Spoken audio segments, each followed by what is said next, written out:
What's going on, guys? Welcome back to the channel. In today's episode, we are going to wrap up the S197 parking brake series. So we're going to give you an overview on replacing the rear parking brake cables. It's pretty straightforward, but I think a visual is really helpful. So without further ado, let's get to it.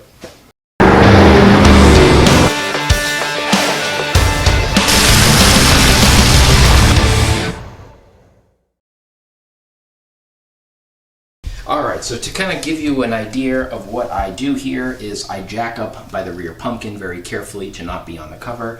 And these are, I think, 2x10, so you figure each one's about 1.5 tall, and I've got 5 going up. So we've got a pretty good working height here to just kind of slide under. And this is exactly how I did it when I was doing the actual repair myself. So I would get your car jacked up in the rear, supported so you're kind of free to move underneath. One thing to note is when we do go and I show you how it connects at the caliper, you will need to have the rear supported on a jack stand, one on each side, because you are going to have to pull off a wheel to finish off the replacement. So as we're looking under the car, you can see these different brackets. So this is on the passenger side.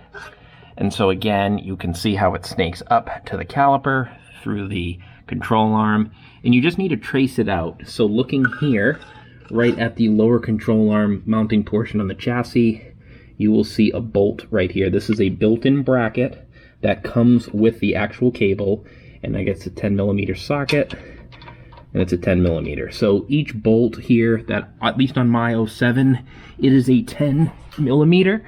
Guys, you're just going to want to trace out the different bolts that hold the system in place. So on my car, there are 2. There's one here above the drive shaft, a little bit after the H-pipe. And then again, you have those plastic connectors that hold it into the chassis mounting. You just break those off with like a flat blade or anything, you know, sort of like that. And then you spin the cable out and pull it out of the retainer here on the side. See if I can get you kind of close in there. It's just hard with the light, but you can kind of see. You have to maneuver them out, and then it will free them from that retainer. So again, just kind of showing you how this routes around the fuel tank. And then again, there's this 10mm here right before the front tire. Similar on the driver's side. Alright guys, so with the rear wheel off on whatever side you're doing, the car is supported on jack stands. These are the ESCO ones if you want to check out that review. Shameless plug. But as you can see here, this cable right there with the flat end of it sitting in that black bracket, that is the other end of the parking brake cable. So that black lever is what is engaging the parking brake mechanism that is built into the rear caliper. So what you need to do is just remember that you need to have the parking brake disengaged when you're doing this, because you need to make sure that there is no tension on the cable when you go to remove it. Whether it's engaged or not, like working or not, you just need to make sure that the lever is down so that all the tension is off. So like I said, this here is the other end of the parking brake cable. It is in, you can see how it's fairly loose now, which is exactly how it should be once the parking brake is removed. What you have to remember here is that this system is all in one. So the caliper is what also controls the parking brake. So what I did was I came in here with something like a flat blade screwdriver, and you take the tension off, and so now you have this cable out, and then you can relax that bracket, and so now your parking brake cable is free. See how it's out? Now it's free. Now we're not done with this yet. Right here, it's kind of hard. I got to try to do the best I can with these angles. There's a sheet metal clip, and so this clip holds the parking brake cable into its mounting point here on the rear caliper assembly. So you can just kind of pry this off, and it just pops out. It looks like this. It's just a little clip, and that's what holds the parking brake cable in its perch. So you can see the end of this silver part here. This is what goes down below the bracket. So you slide it in, and then that clip installs above it. So there it is reinstalled. So it's just there to hold the parking brake cable in place. and I just move it in as close as I can to make sure that it's seated, and that's it. So then you would remove the whole system here. All right guys, so then after you have gone under the car, you undo the front mounting clips to break the cable off of the retainer. You go through, you remove the different, on mine there were 10mm bolts, and you snake the cable out of the car. Like I said, you have to disengage it here from the little retainer in the back, the little sheet metal retainer. All that comes out, you're able to fish the cable out, and then you're gonna wanna go ahead and put the front cable, the front portion of the new cable in its retainer first.